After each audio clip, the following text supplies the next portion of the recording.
Hi, I'm Jen Barnes, and you're about to experience how to ditch the old ways of doing things, embrace your neurodivergence, learn tips and tricks to function optimally, and love yourself, neurodivergence and all. Welcome to the Self-Loved Woman podcast.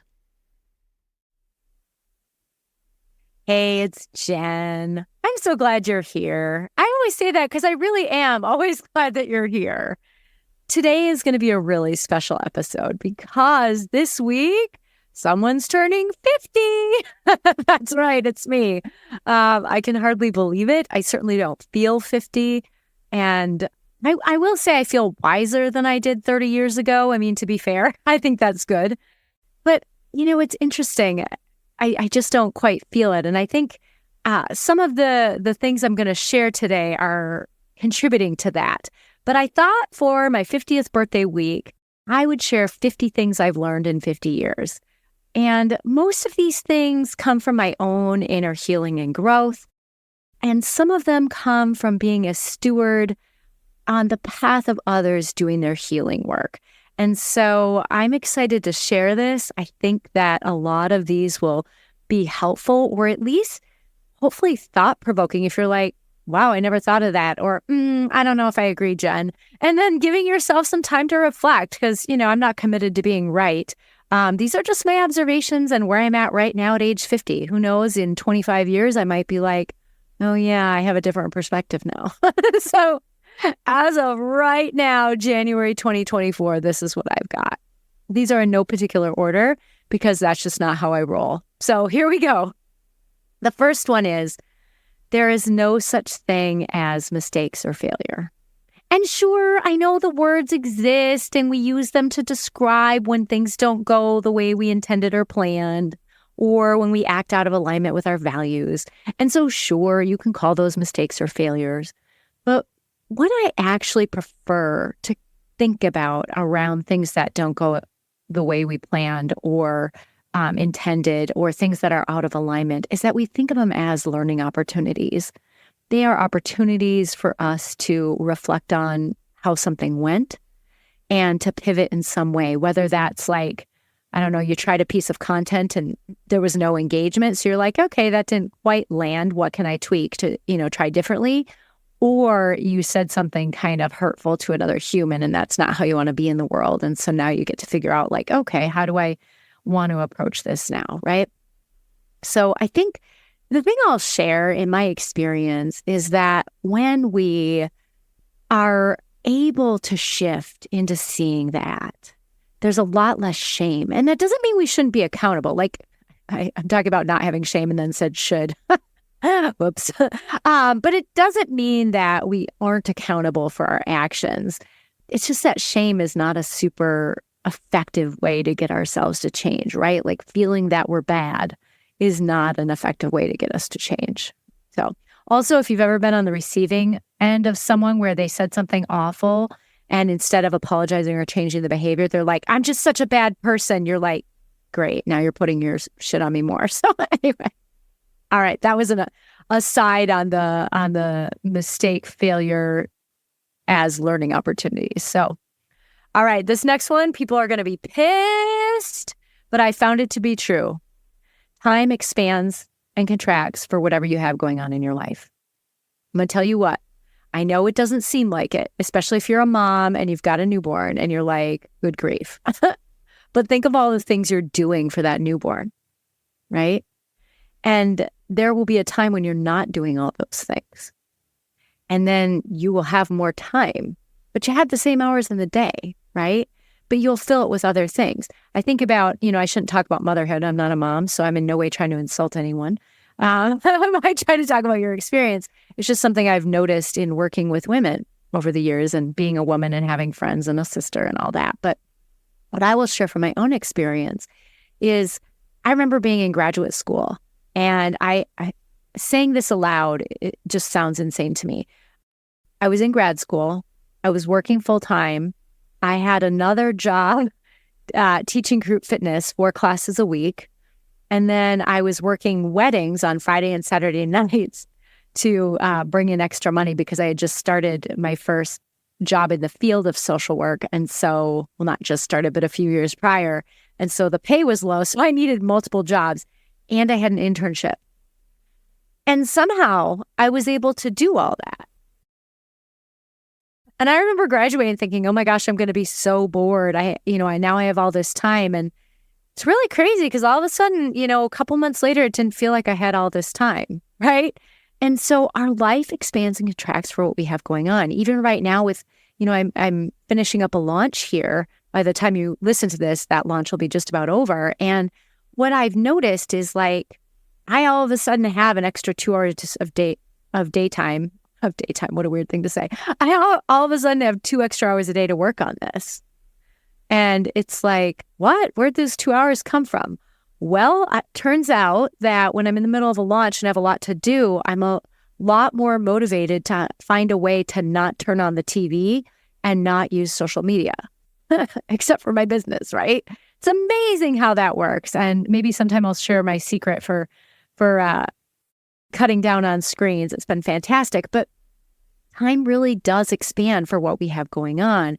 And in that way, time is an illusion. So when we tell ourselves we don't have time, to me, that becomes this limiting belief that we're using to avoid doing things. We have time for what's important to us. We really do. We make time, right? All right. I knew that one would be unpopular. So here we go. When we humans are hurting, we hurt others either intentionally or unintentionally. And that is true for other humans, right? So it's kind of the whole hurt people, but rather than hurt people being an identity, we all have moments when we're hurting. And during those times of hurt tend to be when we maybe we're doing things that are hurtful to others, whether we do it intentionally, like even just a tiny little bit intentionally underneath the surface, like a little jab, or if it's completely outside of our awareness. When we're hurting, we might be hurting others and they might be hurting us. And so that's important because when we realize that, we can have compassion for ourselves when we do something that hurts another person and compassion for others when they hurt us. Not that there's not accountability for ourselves and others. If we hurt someone or they hurt us, there needs to be additional steps taken to address that. It's just that we can't take those steps oftentimes until we really can sit in the compassion and go, oh, you know what? I know how that got there. That's going to tap into another one of my 50 things I've learned about shame. So stay tuned for that one. I don't know when it's in the mix. It's just in this big stack of note cards I have. So we'll find out. All right. The planet is a living being that needs our love and respect. It is so true. And if you're living in these times, you're seeing the planet. To me, it looks like the planet is fighting back because we haven't treated her like the living being that she is. And I know people are like, oh, climate change isn't caused by humans and whatever. There's just so much data out there that shows that's not true. Not that giving data is an effective argument most of the time when people are committed to believing what they believe. I firmly believe that we need to live in right relationship with the earth. And doing so will help her heal and help us heal. And some of this, recycling, composting, but also reducing what we use, being aware of our packaging, not putting pesticides in the ground, things like that. There are so many things. And I'm not suggesting you all of a sudden tomorrow have to do all of them, but I found that as I am more mindful of ways that I can be caring for Mother Earth, I feel more at peace inside. It just feels like the right thing to do. It's being in right relationship with this beautiful planet that gives us life. So that's something I've learned. This is a good one. So in my 30s, and maybe you've been there, right? Like you were at a time in your 20s or 30s, you were like, I don't care what people think. But it was always said with that little edge, right? Because it kind of wasn't fully true. It was just like a part of us really guarding or protecting us and be like, I don't care what they think. I don't care. But it turns out most of the time, like deep down, we did care. And I know this to be true because now at 50, and throughout my 40s, I was like, wow, I really am caring way less what people think. And it'll probably continue to shift, but I just find I don't have the time and energy to do that. I find that like if I live inside my values, then I end up being a good person. And so like I just can't worry about how other people respond to that if I'm living in true alignment with my deepest values, right? I don't have the time and energy. That's not to say we don't take feedback from people. People often have constructive criticism for us. So they have things to share that might be useful. It's just that I don't sink my heart, doesn't sink like a ship. When I hear something someone says, right? It's like, oh, that's interesting information. I'm going to think about that or reflect on if that resonates with me or how that might be true or if there's a growth area for me here, right? But that's a shift from, oh my God, I'm bad, I'm evil, no one loves me, I'll never be lovable, right? All right. So that's a big one. When they say be you, everyone else is taken, they mean it. And they mean it is essential for you to shine your unique light out into the world because no one else can.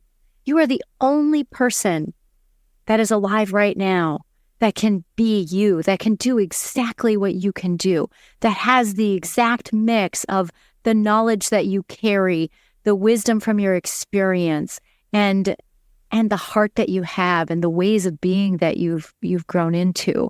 You're the only one who can share from that perspective. And so you have an important voice. So it's really important that we be ourselves. All right. Some stuff just isn't worth clarifying or arguing about. In my youth, I would kind of go around correcting people in my youth, even in my 30s. Not that you're not young in your 30s, but still. But especially in my teens and 20s.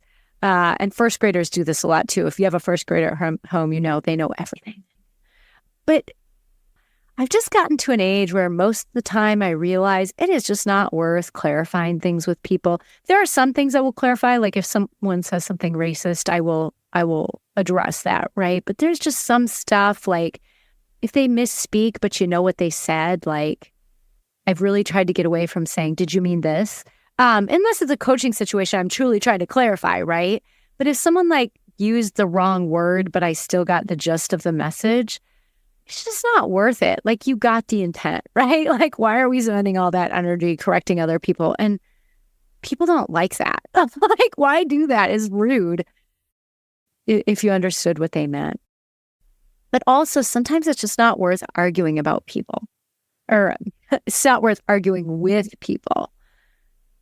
People have their perspective on things, and unless it is something that really matters to you, like there are certain things that I will, like, you know, racism is one, sexism is another, things related to the patriarchy, complex trauma. Those are things I will argue about. But, you know, sometimes you hear someone saying stuff and you're just like, it just doesn't matter. I'm not going to get into an argument with them about something that like, they're probably not going to change their mind anyway. And it's just not worth it. That's not to say, like I said, that we don't stand up around injustices and things, but sometimes there's just stuff that we can just move on from. Oh yeah, this is a big one. And I will tell you probably this, I don't know if more than anything, but this is one of the top things that has helped me find peace in my life. And no one's going to like it. Not no one, but it's the belief that everyone gets up and does the best they can every single day with the inner and outer resources they have at that time. I'm in no way condoning abuse. I'm in no way condoning, murder or anything like that. But something I've found as a therapist, because I've known people who've abused their children. I know people who had their children removed for alcohol or drug addiction. I have met sex offenders and worked with a couple of them, right? And what I often find is when you lean in and get curious, there's like they got to this behavior honestly. They are doing the best they know how. It doesn't mean they're like what they're doing is okay, and it does not mean that they are not held accountable. Like, I think, people need to go to prison sometimes, or people need to have boundaries set by their loved ones. when we recognize that they're doing the best we can, that actually frees up our own heart. One, in that we recognize that most people are not sitting there going, ooh, how can I hurt this person today? How can I hurt Jen today? Let me see. What could I do that would be really shitty and awful, right? Like, it's just not what's happening most of the time. I mean, there's 4% of the population is sociopaths. I think another 4 is psychopaths. That stat is coming from my memory of reading the book, The Sociopath Next Door. So I might be misquoting it because I read it 7 years ago, maybe. But anyway, most people are just doing the best they know how. And sometimes the accountability is what will help them change. But at a minimum, having that recognition frees you up from the anger, the feeling like you were victimized, and really helps you heal and move on so that you're not holding all that ickiness of what they did inside your heart.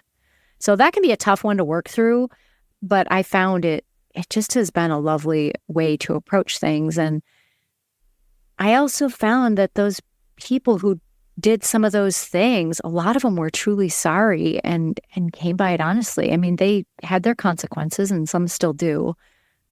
But most of the time, they're horrified at their own past behavior, as they do their healing work.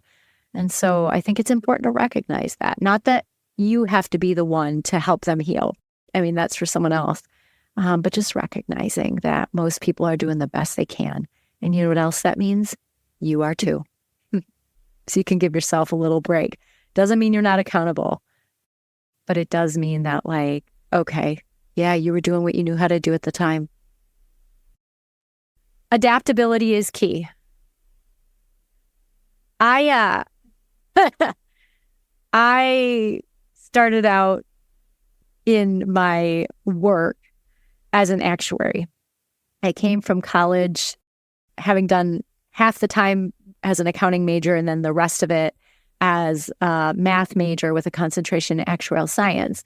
And so everything was very oh, this is what we do. Because right in math, there's a right answer. And what I learned when I became a social worker, which is pretty much a fly by the seat of your pants job because you never know what someone's going to bring to you, regardless of what role you have, right? You're just okay, we're going to do this now. I have found that adaptability to be an essential skill. Because if we get so fixated on how we think it should be, then that is super pain causing. So adaptability, definitely a skill worth learning. All right, this is a big one. Everything is figure-outable. And you might be thinking, not for me. Well, maybe not right now, but some of that might be, and I'm going to talk about this more actually in the next one. But if you don't think it's figure-outable, it might mean that parts of you don't trust that you've got it. That you're going to figure it out. But everything is figure-outable. It doesn't mean it's comfortable. I'm not saying if you lose your home, it's going to be super comfortable and happy experience. But you'll figure it out. You always have. Everything is figure-outable. And like I alluded to, this next one is that fear is often rooted in a lack of trust. Some of it is a lack of trust in others, that they're going to behave in ways that are safe or kind or helpful or whatever, right?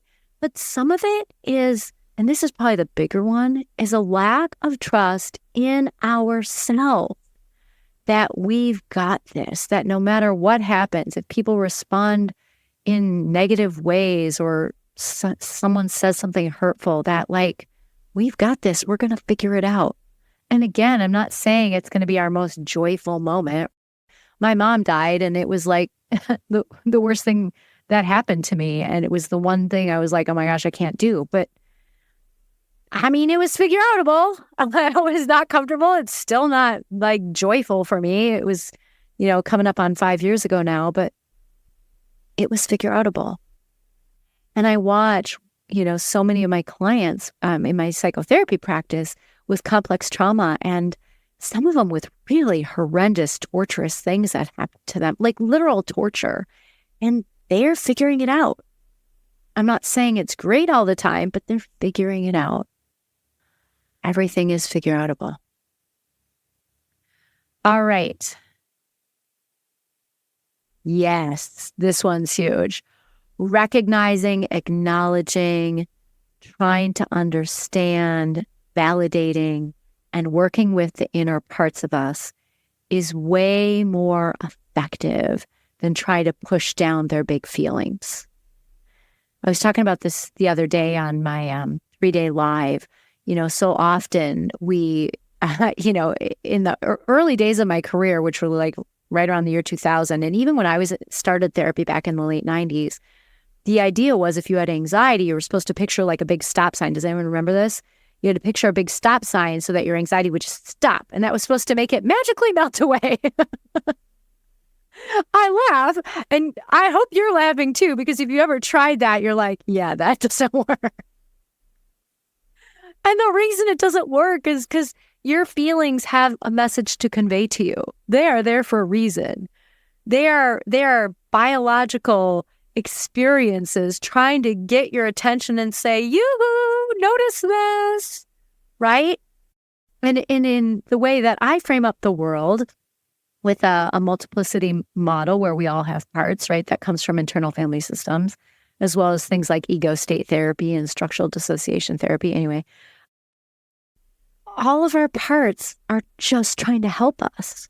They're just trying to get our attention. And so when we try and push them down or bat them away like like for me, a cat trying to eat my vegan cheese, which is weird. Why would she want that? But anyway, maybe it smells enough like cheese. But when we do that, it just makes those parts of us get louder. It makes those emotions be bigger. And maybe not right away. It might work for a while. But in the long run, eventually those things surface. And if we never let them surface, then they eventually surface with like major anger or depression or anxiety, or in some cases, like addiction, whether that's food or alcohol or drugs or sex or gambling. All of those suppressed feelings, all those suppressed parts come out in other ways to get our attention. So the most effective way to handle things is to actually be like, hey, what's going on? And take the time to understand. It will actually save time later. All right.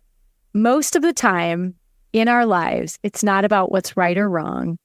It's about effectiveness and alignment. Now, I'm not saying, it's not wrong to murder someone. I certainly believe that's wrong. It's just that a lot of times, if we focus on the black and white of right and wrong, we're missing some of the deeper levels of complexity. Instead, it's more effective to focus on what is effective. Like, well, that wasn't effective, or that didn't go quite as planned, versus like, oh, that was wrong. That was wrong. And I learned that through math, like growing up in love with math. It was just like, okay, well, that method didn't work to get the answer. Let's try a different one, versus like, wrong. And you might be thinking, well, my teacher told me it was wrong. Yeah, my teachers did too. For some reason in my brain, somehow as a kid, I figured out that like, it wasn't so much wrong as it was just I hadn't found the way to make it work yet. Then we go back to the mistakes, right? But a lot of times it's like, is what I'm doing effective? Is it meeting my intention? And 2, is it alignment with my goals? When people are committed to misunderstanding you, it is rarely worth the effort to try to convince them otherwise. Like almost never. I don't like to say absolutes like always and never, but like seriously, almost never. Sometimes people just aren't there, right? Back when I worked for a big health club company, and one of the things we would do is the marketing people would call members of this health club and ask them a few questions on a scale of 0 to 10. And the ones that were like 9s and 10s, maybe even the 8s, were considered people who were like committed to being there. They loved our mission. They loved what we were doing. So like, just keep doing what we're doing for them. The people who were like 6s and 7s, maybe even the 5s, I can't remember, But those people were in a zone where it was like, hey, we could listen to them and work with them and maybe help them eventually move up to the 8, 9, or 10 zone. But people that were like 4 and lower, it was like, they just don't like it. And we are not going to step out of alignment with our mission and our values to like try and please other people. There's some valuable lessons in that in terms of like, some people we're just not their jam. And so rather than trying to shift or mold ourselves into something else, we just show up authentically, and it is what it is. It's just like, okay, this is who I am, right? And if someone's committed to misunderstanding you or thinking a certain way of you, I used to have a time in my life when I needed to be understood. And I'm sure that comes from growing up ADHD, right? Like so often we're misunderstood. So I had a long period of time in my 20s, probably most of my 30s, where I just needed people to understand what I was saying and why I was saying it. And that was exhausting because some people just really wanted to stay stuck in misunderstanding me. A lot of people didn't, but some did. And I just found it's just not worth investing time and energy in those people. This is a big picture one. Otherizing has been used for centuries as a way to keep some people down and other people in power. Looking at how I otherize and have otherized has changed my life. What it's done is it helps me realize, like, you know what? I may do or think the same things if I was in the same situation. I don't know. I'm not there. Otherizing, I mean, we know, like, that's what Hitler did. There's certainly what was done in this country around otherizing. Now we've got two political sides that are just catfighting all the time. It's worse than catfighting. I've got cats. It's nothing like that. But there's just all this, like, finger pointing and otherizing and not a lot of listening. Not a lot of listening at all. There was a podcast episode on being where Rothschild was her last name. And she was from Berkeley. And she went down and interviewed people in the South, people that were as strongly red as Berkeley was blue. And she got curious and listened. And what she realized is they had reasons for believing what they believed, even if they disagreed.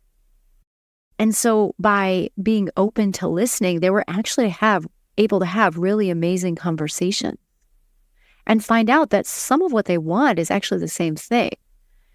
It's just that no one's listening to each other.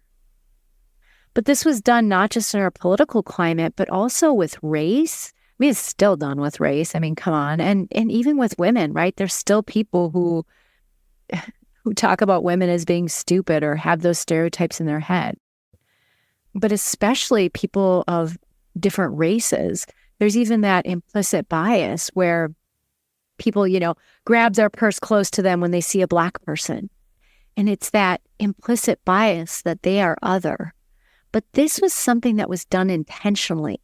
Racism was done intentionally. It's a social construct that the plantation owners created so that the white indentured servants would like align with them in their whiteness versus bonding with the slaves.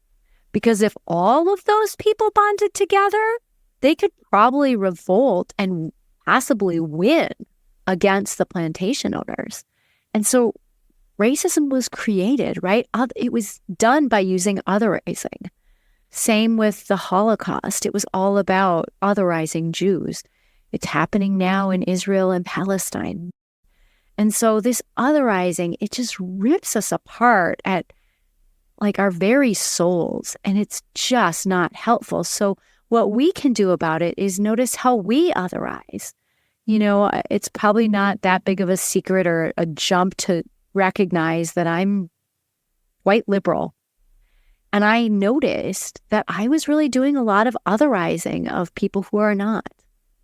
And that's not to say I agree on all of their politics or agree with all the ways they try to implement policies based on, Christian values when not everyone is Christian. Like, it's not to say I don't disagree. It's just that, like, by otherizing them in my head as bad, it takes away their humanity. And that's not okay. That's not okay. So I think that's a big one that requires some inner work of all of us if we really want to change our society. And it's uncomfortable. You might be like, oh, Jen, I hate that. Or you might even disagree. You might be like, nope, they don't deserve to be listened to. They're amoral. Well, sometimes when you actually lean in and listen, it's not about that. It's not that they're actually amoral. It's that they learned that this was how to be. And so, like, rarely do you change someone's mind by shaming them and otherizing them. All right. Oh, yeah. If you want to feel better, to change your life, you actually have to do something different than you're doing right now. That should seem obvious, but change can be hard. And I think the reason change is hard is because we focus on the outcome, we focus on the result, and we want it right stinking now. But the reality is change takes time. And often we need to start with small steps that maybe don't even look like they're going to do anything. But over time, as we continue to shift and do things differently, even in small ways added together over time, we'll see big change. It's just that you've got to do it. There was a guy, James Clear talked about, I think it was on a podcast that he was interviewed on. He talked about this guy who was over 400 pounds and he wanted to lose weight. And so he started the first month. He would get in his car, he would go to the gym that he signed up for, walk into the gym, go to the locker room, have a seat for a couple minutes, get up and walk back out and go home. And while it might sound like, how is that helpful? Well, what it's doing is it's creating the habit. It's building the habit. It's getting him to be like, oh, this is what I do. I go to the gym. And it got him to build the habit. And then eventually he was able to add time to that, right? Now he's going to walk a couple minutes on the treadmill or lift some weight, whatever. But we have to start small. And we have to start small enough that it's not so disruptive to our life that we give up. All right. That was like bonus training right there. Because that's something huge I teach in my program, Ascend. So yes, this is kind of a addendum to that, but I gave it as a separate one. Many people crave quick fixes. And I get it. I get why. Because the actual work can be hard, but it also takes time and energy, often away from the things that you're doing now. But the problem is quick fixes rarely work. Like rarely. At least not long term. Oh, yeah. Something I've seen in my therapy practice is so many women having this belief that they have an anger problem when really what they have is a boundary problem.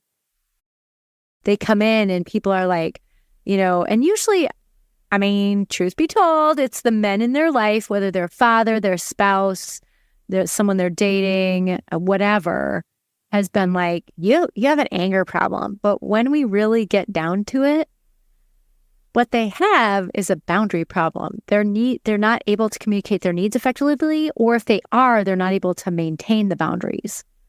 Well, anger is an emotion that pretty much is like, yoo-hoo, you're being violated, do something, right? It's kind of an indication that we need to set or maintain a boundary. So anger is actually a healthy response to what is happening, and anger isn't the problem. It's needing to figure out a way how to set and maintain your boundaries. That is the thing that needs to be addressed. All right. If you're a trauma survivor, first I want to say, I'm sorry for what they did to you. It wasn't okay. It's never going to be okay. And you have every right to feel every single feeling that you have about it. Angry, hurt, scared, victimized, which I guess maybe isn't a feeling, but maybe it is. You have every right to have all of those feelings about it. And here's the thing. If you want your life to be different, you have to do something more than just staying stuck in the feelings. I know it's not fair, but it's true. I've worked with dozens and dozens, maybe hundreds by now, I don't even know, of women with trauma histories, especially complex trauma. And those feelings do need space. That is a big step in it, is giving those feelings a voice. It's just that only doing that is going to keep you stuck in the feelings. And you're still going to have all that pain and hurt. And actually, the really sucky thing is you're probably going to keep attracting people into your world who hurt you, or similar relationships to the ones that you were hurt in. So at some point when you're ready, it'll help to do the work. Oh, yes. The patriarchy has permeated so much of our lives. Many of us have just accepted it as being the way things are. In fact, some of us have even internalized it. And I'm going to say I learned this from a lot of my Gen Z clients. Like, I kind of knew, and I'd done a little reading here and there, but a lot of my Gen Z clients are deconstructing their internalized patriarchal way of being. And as a steward on their journey, on their healing, I'm like, whoa, yeah, I've got some of that too. It's just woven into the way our society is, and has been for hundreds, if not thousands of years. You know, we used to have a matriarchal society, and this was not how things were. I'm not suggesting that we go back to that, but maybe there's a way to find some balance, because what we're doing now isn't working. I mean, look, our entire world is warring with each other. There's famine, there's like awful illnesses. The planet is dying. I mean, not to be like pessimistic or anything, but like, it's true. And this patriarchal approach is not working. So we need to do something different. All right. Keeping people in your heart or thoughts and prayers during a tragedy is important. It can even feel helpful sometimes, but it is completely insufficient. We actually need to do things that make change. And whether that's protesting or writing your representatives, although now, lately a lot of us don't have a lot of faith in government to do much, but whatever it is you're going to do, maybe working on your own inner hurt. Keeping people in your heart, thoughts, and prayers is not enough, especially for the big tragedies we all face. Verbal and emotional abuse are unacceptable, and it is not the same as an argument or disagreeing with someone. I've got a lot of people I work with lately who have family members that are being verbally and emotionally abusive to them. And when they set boundaries around it, these people in their lives are like, it was just an argument. And it's like, really? Because there was a lot of shaming, hurtful name calling, degrading, like legit verbal and emotional abuse going on. And that's just not the same thing. And so if you're being exposed to that, you have every right to exit those conversations, because number one, you don't have to expose yourself to that. And number two, it's not effective anyway. So it's like a waste of everyone's time and energy. Most arguments stem from people not really hearing each other or being able to hold the other person in unconditional positive regard and assume best intention. A lot of times when we argue, we're not listening to what the other person is saying. Barack Obama, actually, and I'm not saying you have to like him politically, but one of the things he said he found as he traveled the country while running for president is that most people, and I hate this saying on both sides of the aisle, but it's true, most people, regardless of how they vote, want the same things. We all want our families to be safe. We all want to have enough food, clothing, and shelter, and to have medical care without having to worry about money, right? We want to be able to enjoy our lives and have fun. We all have these fundamental things in common. And a lot of times we aren't listening to each other when we argue. And that's not to say we don't disagree about how to get there, but a lot of times we're not really hearing each other, and we're not holding each other in the most generous light possible. And I'm not saying everyone deserves that necessarily. Like, there are some people who have just been downright abusive. And so, maybe at some point it's like, okay, that person has definitely shown that at least at this point in their life, they are consistently abusive, hurting others, only focused on themselves, not caring about solving the problem. That's not what I'm talking about here. I'm talking about most people just need to be heard, need to have their voice heard, and then we can work together. There was a great podcast episode. Sharon Says So interviewed Dean Phillips, which I remember his name because he's from Minnesota, as well as, and Dean is a Democrat, and then a Republican whose name I don't forget because he's from Pennsylvania, so I hadn't heard the name before, so it didn't stick.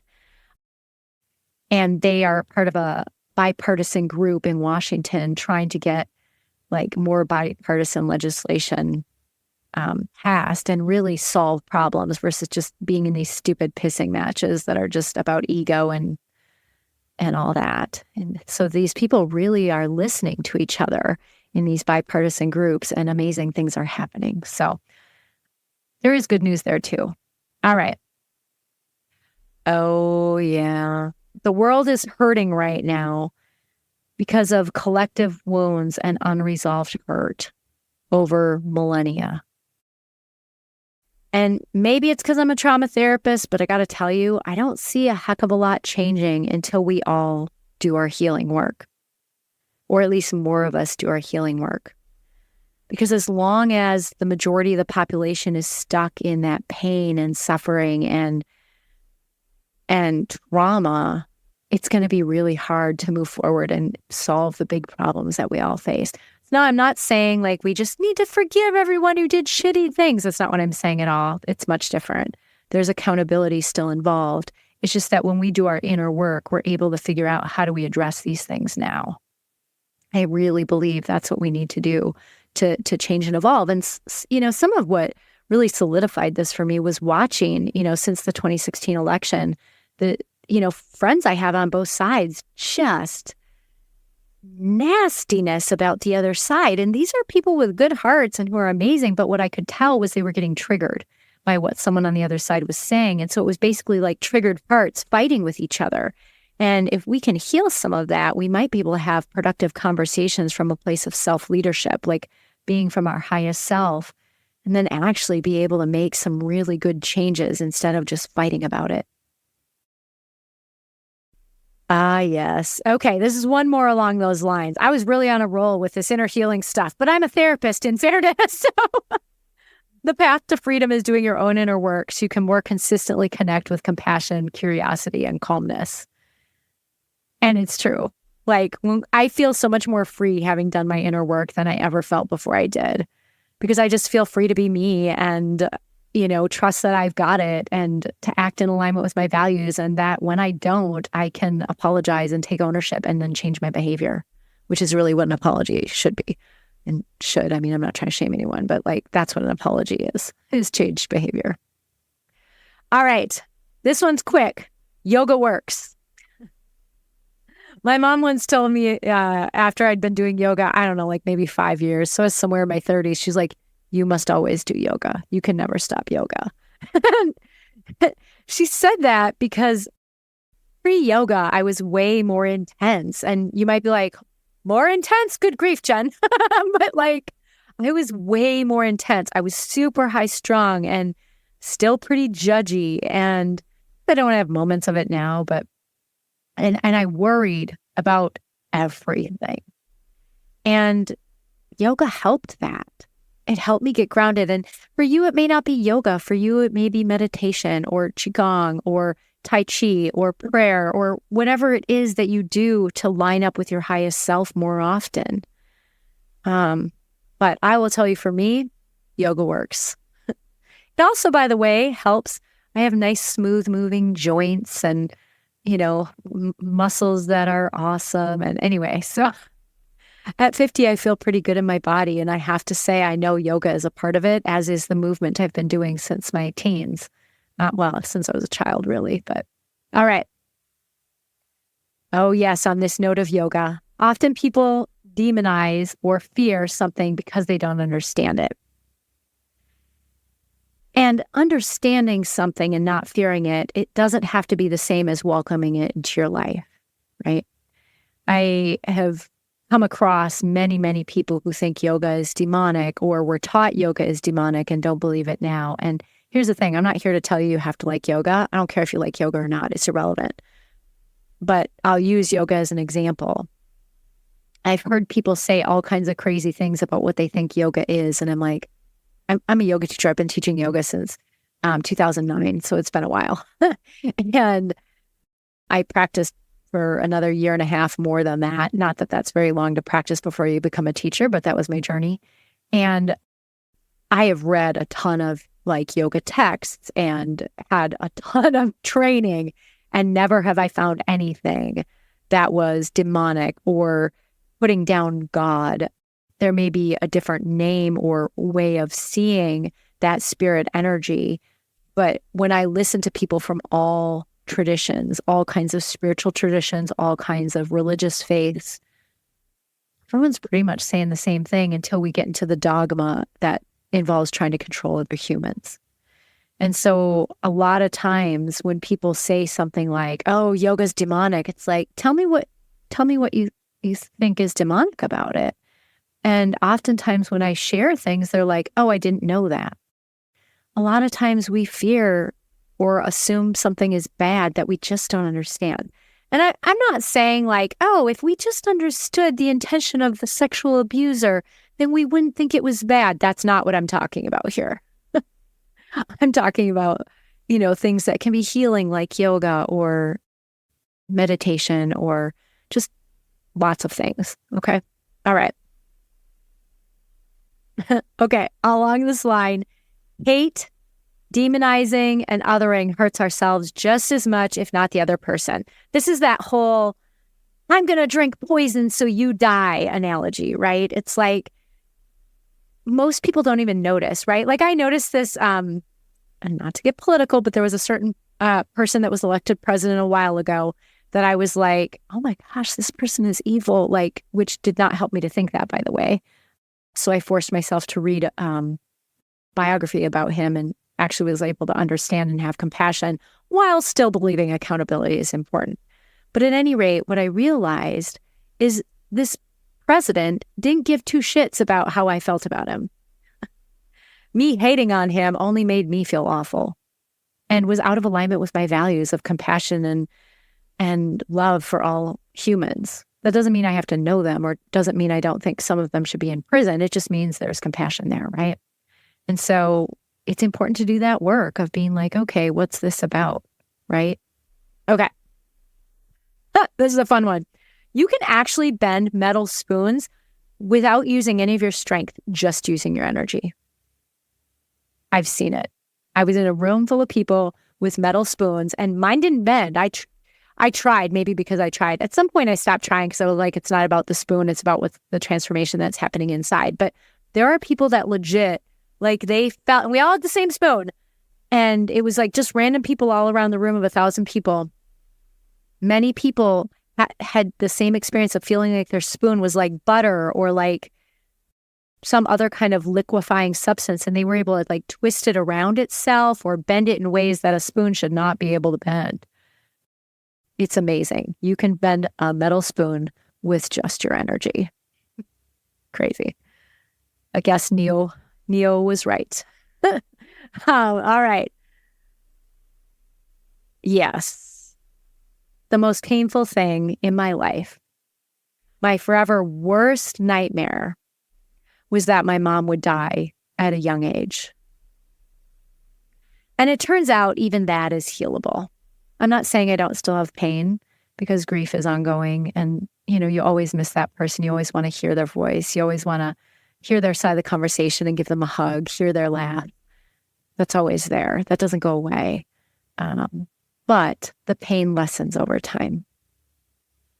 Everything is healable. I trust people who do their work way more than people who don't. People who are willing to own their behavior, people who are willing to say, oh yeah, you know what? That way I behave, I don't like it. I don't like that I'm doing that. And that's out of alignment with my values. And I'm going to work on that.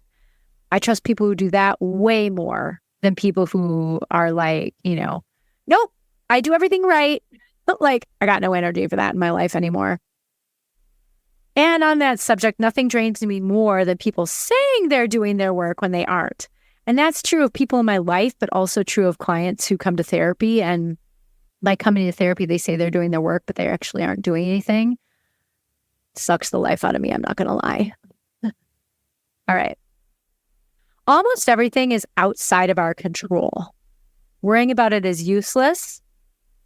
And so it's important that you do what you need to do, like to protect yourself. Like if there's a legitimate concern, I'm not suggesting you shouldn't, like the worry is like, oh, hi, you should be concerned that it is icy roads out. I'm not suggesting that you not then take precautions. But sitting and worrying about the icy roads is not going to do a damn thing. Driving more cautiously will, or maybe choosing to, like it was icy roads, and I had this thing to go to, and I chose to attend by a Zoom instead of going in person because I was like, I don't have to drive on icy roads today if I really don't want to, so I'm not gonna. So worrying about things that are outside of control, complete waste of energy. Instead, figure out what you need to do to deal with the thing, and you'll feel a lot better. How we talk to ourselves matters a lot. Like matters a lot. I used to talk to myself really horrible. I used to beat myself up when I made mistakes. I used to shame myself. And I learned how to stop doing that in my 20s. And I got to tell you, besides moving my body every day, that is one of the single most important things I learned how to do that helped me grow and heal, is learning to talk more kindly to myself. And it's like, what does that sound like? Well, I started to say, oopsie daisies, that's not how I wanted that to happen. Or, ooh, that's not my favorite moment of how I showed up in the world. What can I do differently? Right? Like just things like that, starting to shift the narrative. I'm not suggesting you be like, I'm amazing, I'm fabulous. I don't think those like positive affirmations without the work behind them actually are effective. I think that when we actually notice like, ooh, this isn't my most favorite thing I've done today, and then do something different, that's what causes real change. Exercising or moving your body regularly, eating nourishing food more often than not, drinking enough water, and getting sufficient sleep as much as you can makes life and aging so much easier. I swear to you. It's my secret, but it's also the secret of my 104-year-old grandmother who is still alive and well. All right. On that note, if you expect negative effects of aging and believe they will slow you down, they will. The inverse is also true. I have always been positive about what aging means. I've always been like, you know what? I'm going to take care of myself and I'm going to be fine. And, if something bothered me, if I was like, oh, that feels a little achy, I wasn't like, oh, it must be because I'm getting old. No. It's like, oh, okay, maybe I could do some more stretching there. And you know what? Because I did the more stretching there, I was fine. And I'm not saying there aren't legitimate things that happen with aging, but when we focus on that, then we focus on the thing that we're feeling shitty about. I'm not saying, once in a while I have a little bit of pain in my right hand, probably from writing so much in school.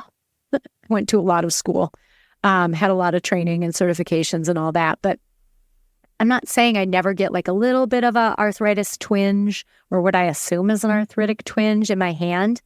But I will tell you, it feels a lot better when I move my body and do some yoga. And so I barely even notice it.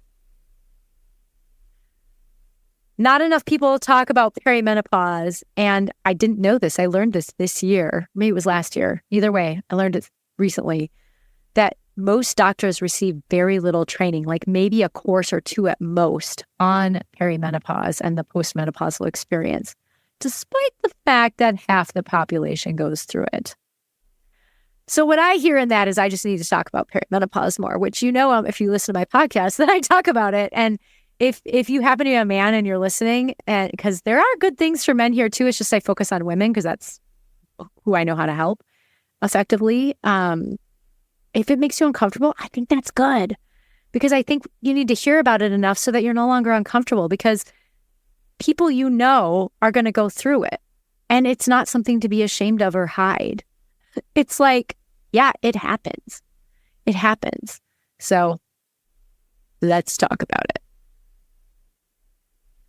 As a white person born into a middle-class family, who my parents put through college, undergrad, but still, I have a crap ton of privilege, and it is my responsibility to be aware of that privilege. And so when I talk about some of these healing things that I've done, or that, things that would help you, I recognize you may not have the same privileges as me. And so it's going to look different.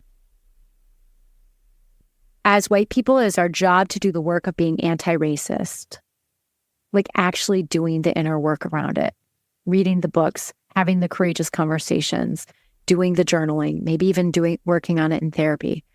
Because for our society to change, for Black people, Indigenous people, other people of color to not have to suffer because of all of the ways our society is racist without us even always being aware of it, that they can't change that. It's us that has to change it.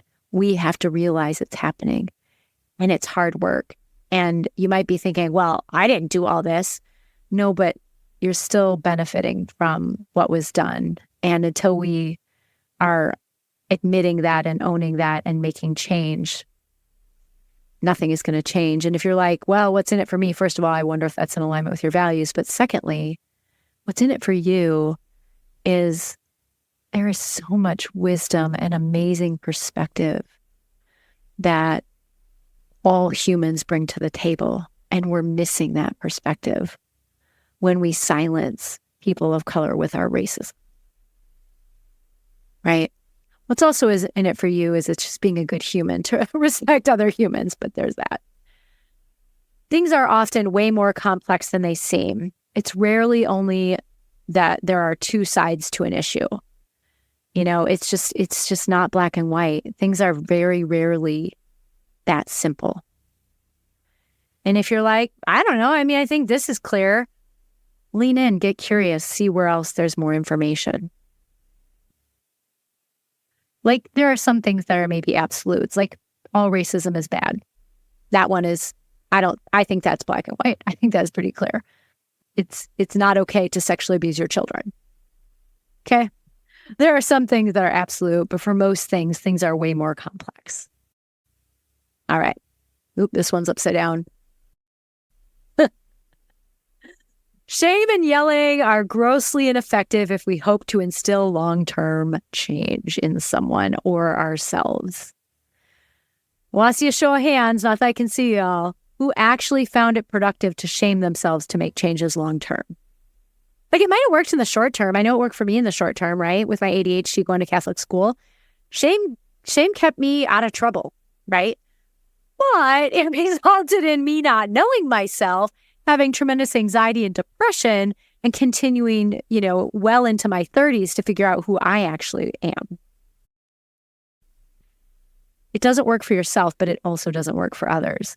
So I'm not saying that you don't have a right to be mad, but when we shame people and yell at them, they can't hear us. They just sit in the shame and shut down. So if your intention is to invite someone to shift what's going on for them, shame and yelling aren't going to do it. Not long term. You just get someone who's obedient for a little while, and then they're mad and messed up later.